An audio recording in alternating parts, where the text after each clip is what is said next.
Some of you may know that I actually came from industry prior to my role at the California Community Colleges, and it was really where I learned to appreciate career technical education, and really the range of jobs that are trained through more than a high school degree, but less than a bachelor's degree.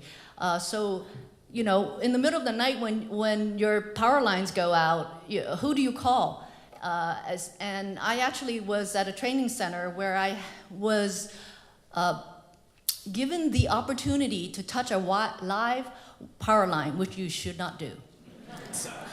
You really want to make sure those gloves have no holes, and they actually immerse it in water to make sure that they test for no leakage. But you begin to really appreciate the nature of the skills that are required in a range of careers out there. So I've really enjoyed being an advocate for career technical education. The other thing that I learned, because there were so many misconceptions about career technical education, when we did a focus group to name the program that I founded there, it was so interesting to hear the students talk about the fact that 4 walls, they felt really constrained by 4 walls, right? For those of us who took the traditional sort of academic path where, you know, we love the 4 walls of our room studying, then the 4 walls of our cubicle in the library, and then we went out and got 4 walls in our cubicle in the office, and then if you stayed there long enough and moved up enough, you got the 4 walls in the corner office, you know, then eventually glass in the corner office or something. But to many students, that environment was stifling. So the thought of investing in a career, in education that then led to being confined was just not appealing. So it really opened up my mind about the range of careers and the range of educational pathways, and so delighted to sponsor the CCC Maker.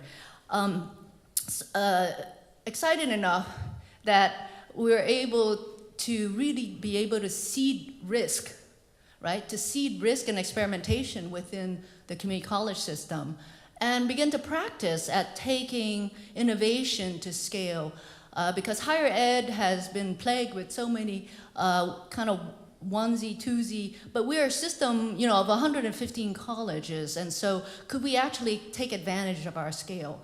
So thank you to Rebecca, and I'm giving a plug. Oh, the book was right here. But if you could raise the book, Rebecca. Yes, right.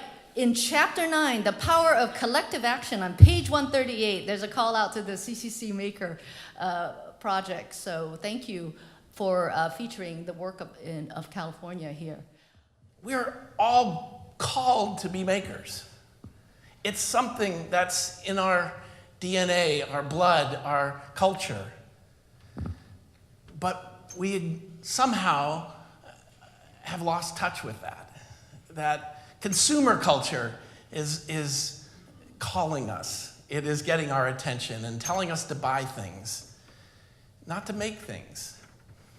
And we're losing touch with that sort of creative spark inside ourselves. And yet, if you look at it differently, you know, it's everywhere. And so, in some ways, we're just trying to flip that sense that, you know, consumer culture controls us to, no, we're in control. We do things.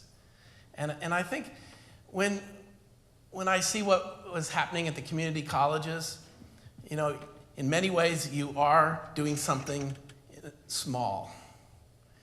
Not everybody in schools, you know, shows up to make. Not yet. But it's important.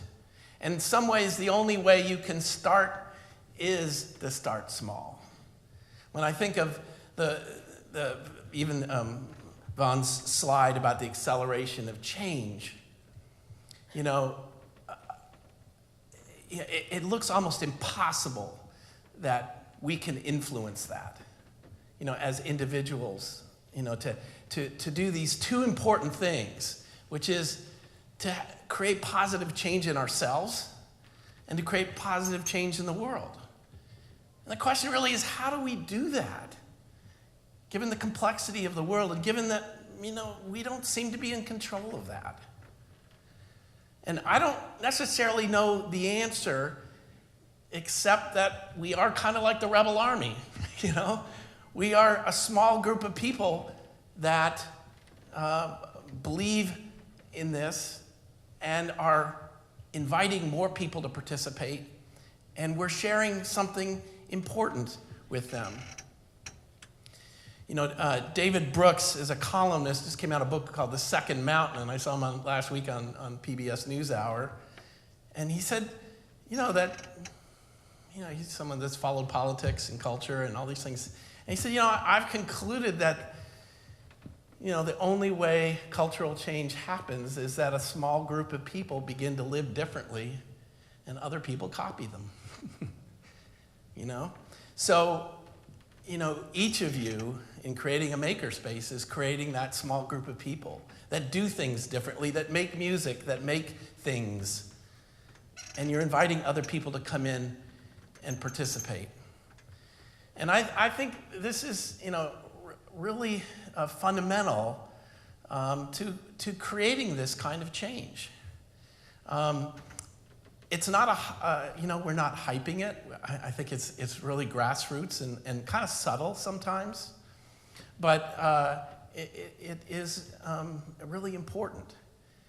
And I'd say that, you know, what I look back for is, in ways is, you know, I was looking at something because, you know, it's popular in nonprofits to call, you know, you have a theory of change, you know, and it leads to people building these kind of charts and things and say this is what happens, the inputs and the outputs. And they kind of look like subway maps, you know, with all kinds of things coming in and all kinds of things coming out. But it's really complicated. And, you know, I've always thought of it fairly simply, that I simply wanted to get people to make things. Right? And I don't quite know why, except it seems to unlock something in these people. And, you know, I want to discover more of those people who are doing that. And, you know, my first take on this was, well, maybe I could share recipes in a magazine, just like a cooking magazine has recipes. If I want more people to cook, be better cooks or enjoy cooking, I'll share recipes with them. So it's easier for them to get started. I kind of figured out, in my head anyway, that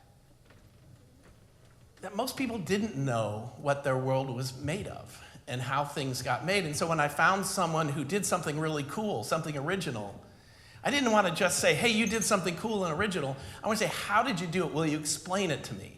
And it kind of comes from myself. It's like, I'm an English major. I'm not a technical person. So I always had to ask people, how'd you do it? What do you mean? Break it down for me, because I don't understand it. But I'm a communicator, so I wanted to explain that and share that as a story. A how-to is a story. You begin with a bunch of pieces, and there's a process for knitting it all together. And you end up with something that you're proud of and that you want to share and talk about. So one thing I wanted to use my remaining time to go in, and I've been thinking about this in the context of particularly community colleges and sustainability of the programs that got started through CCC Maker. And really, you know, there isn't anything that has to do with Maker that is well-funded, including Maker Media. You know, we're all struggling. We're all looking to sort of just get there. It's hard. There's no answer. You know, apparently foundations don't seem to understand this very well. That's their problem, not ours. Governments really haven't been that active and engaged in our country in supporting this, and I think that's a problem. So how do we frame this maybe differently, or how could we think about it?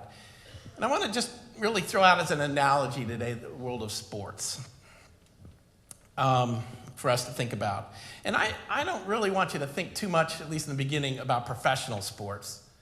What enables sport in our culture is community sports. The fact that your kids can play soccer, the kids play basketball or baseball or football at the community college. Now, have they always been able to do that? No, somehow, and I don't know exactly the history. But you know, when I was a kid, you couldn't play soccer. You would never see that. You could play Little League, right? But soccer was gone. Now every kid's plays soccer. That happened. It happened on a local level. It wasn't some national soccer authority said, we want all our kids in soccer. It happened because parents, got together and started to organize. It happened because some of the people that were trained and had played soccer began to coach. And, it just blew out the kind of competition. And even at your school, there's a history of sport at your school. And I would bet it's in pretty good shape today. I bet the athletic budget is something we'd look at kind of say with envy, right? The facilities that you have for sports. But they've been improved. If you went back maybe to the 1950s and looked at the sports facilities, the gym or the football field, they might look probably in category closer to your makerspace looks today. And I say this, if we look in the long term, this is maybe what we're forming, what we're advocating for. Sports require a couple of things: facilities, coaching and staff, and then teams and leagues. But sports actually have two things that actually are an interesting issue. There's sort of organized play and free play, or the kind of stuff that happened in the street, that playground, like playground basketball. It's different than leagues and sports and coaching. Our culture has been blessed to have kind of both, although a lot less free play and almost more organized play.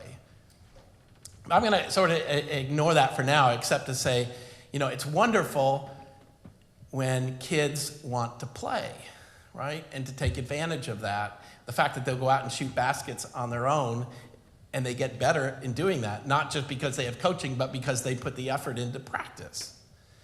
And that's the metaphor I really want you to think about in terms of sports, is that sports gets better because you practice, right?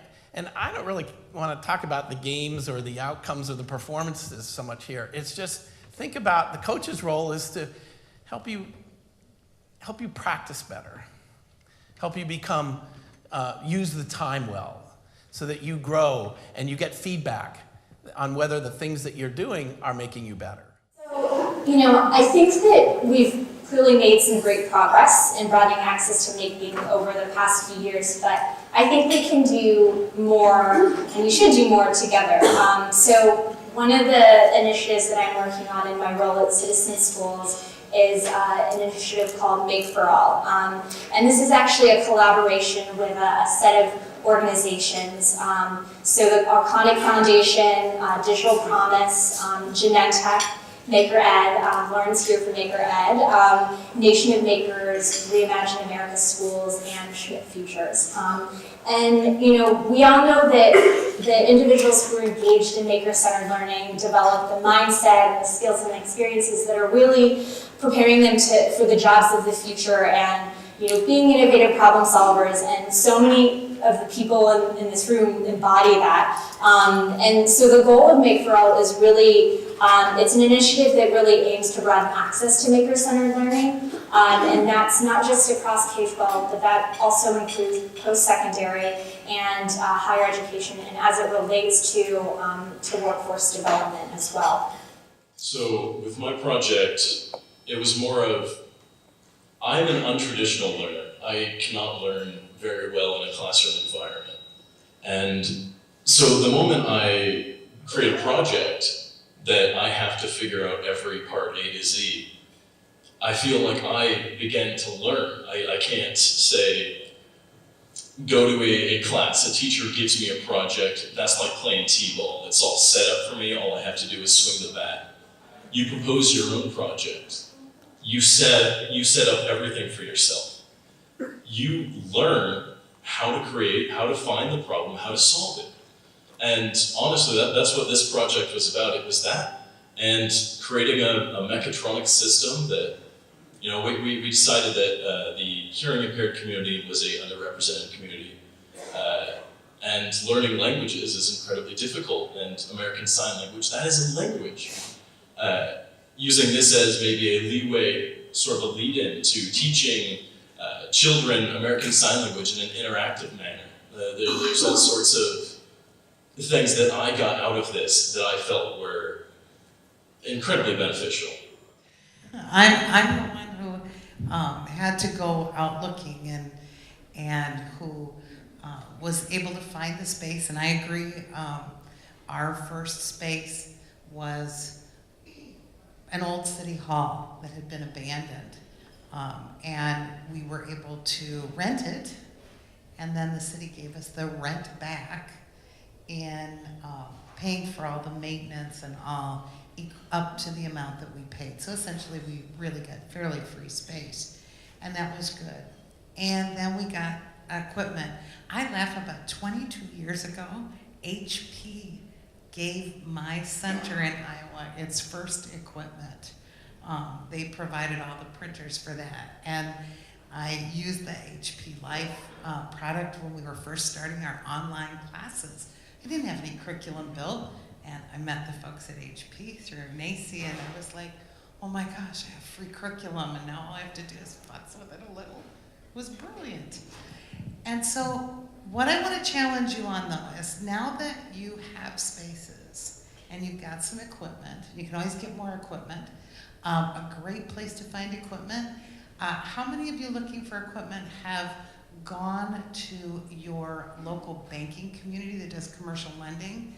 I used to get equipment for maker spaces from businesses that had gone bankrupt, and the bank got the equipment back, and I got the equipment. So a $65,000 digital fabric printer, that's an example of something. They couldn't sell it, they didn't even know where to sell it. So they made a donation to the college. So those are the kinds of things that you can do. But I want you to think about this. Now that you have the stuff, right, the equipment, now you've got to take your makers to the next step. And you've got to sort of make, think, do. And so as you're helping them think through where they want to take this, this is where all these resources really become helpful, because now you can add on the programming. Much of it will be credit-based, but there will also be opportunities for non-credit as well. And then the next step is distribution. So once we make it, we have to scale it. And so you need to start talking in your community about how you scale. And guess what? This is a whole new group of friends you need to meet. You need to meet people who are experts, who are investors. You need to start working on those other pieces, because we can take them so far in making in our space, but in order to really get them into a vibrant business community, they have to distribute. And I'm going to add one other resource. Both Becky and I are fellows of something called the Direct Selling Education Foundation, and they offer free curriculum and also research and case study resources that you can use as well. And so when you're doing that application to a foundation for funding, you can take those resources, and I always use them. Sometimes I can count it as actual in-kind match and say, match me, I can match this dollar for dollar. But sometimes it's just saying, look at HP believes in us, and they're investing by using their curriculum, and we're partnering with people who know a lot. I've used Michelson's work as well. That tells, you know people, you have people. And that makes a difference when you're asking for funds.